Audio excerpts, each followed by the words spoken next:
ආයුබෝවන් කියලා පිළිගන්නවා සියලු දෙනාම තවත් අලුත් වීඩියෝ එකකට. මේ වීඩියෝ එක බලන්න යන්නේ කොහොමද Instagram account එක හරියටම delete කරගන්නේ කියලා. මුලින්ම අපි මෙන්න මේ විදිහට app එක on කරගමු. ඔයාලට app එක on කරගත්තම දකුණු පැත්තේ යට කොනේ වට බලා ගන්න පුළුවන් profile icon එක. ඒක click කරලා ඇතුළට යන්න.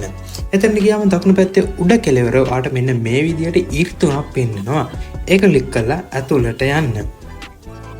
එතනින් settings වලට ඔයාව move වෙනවා. එතන තියෙන search bar එකේ මෙන්න මේ විදියට search කරගන්න. ඊට පස්සේ මෙන්න මේ විදියට මේක ඇතුළට යන්න. ඇතුළට ගියපම ඔයාට ඔයාගේ account එක මෙන්න මේ විදියට පෙන්නනවා. ඒක click කරලා ඇතුළට යන්න. ඊට පස්සේ මෙන්න මේ විදියට options දෙකක් ඔයාට පෙන්නනවා. deactive account and delete account. මෙතනින් account එක delete කරන්න ඉඳලා delete account කියන එක tick කරලා continue press කරන්න. නැවතත් continue දෙන්න. ඊට පස්සේ ඔයාගෙන් reason එක අහනවා ඇයි ඔයා මේ account එක delete කරන්න කියලා. ඉතින් මෙතනින් something else කියන එක tick කරන්න. එතකොට reason එක අහනවා ඇයි account එක delete කරන්න කියලා. ඔයාගේ reason එක මෙතන type කරගන්න.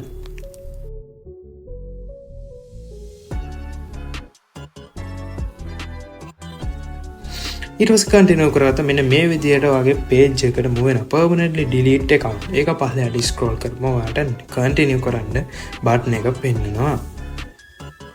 ඊට පස්සේ ඔයාගේ account එකේ password එක අහනවා. මෙතන ඔයාගේ password එක type කරගෙන continue දිනුවම නැවතත් page එකකට move වෙනවා. ඒ page එකේ delete account කියලා button එකක් තියෙනවා. ඒක press කරපම ඔයාගේ account එක permanently delete වෙනවා.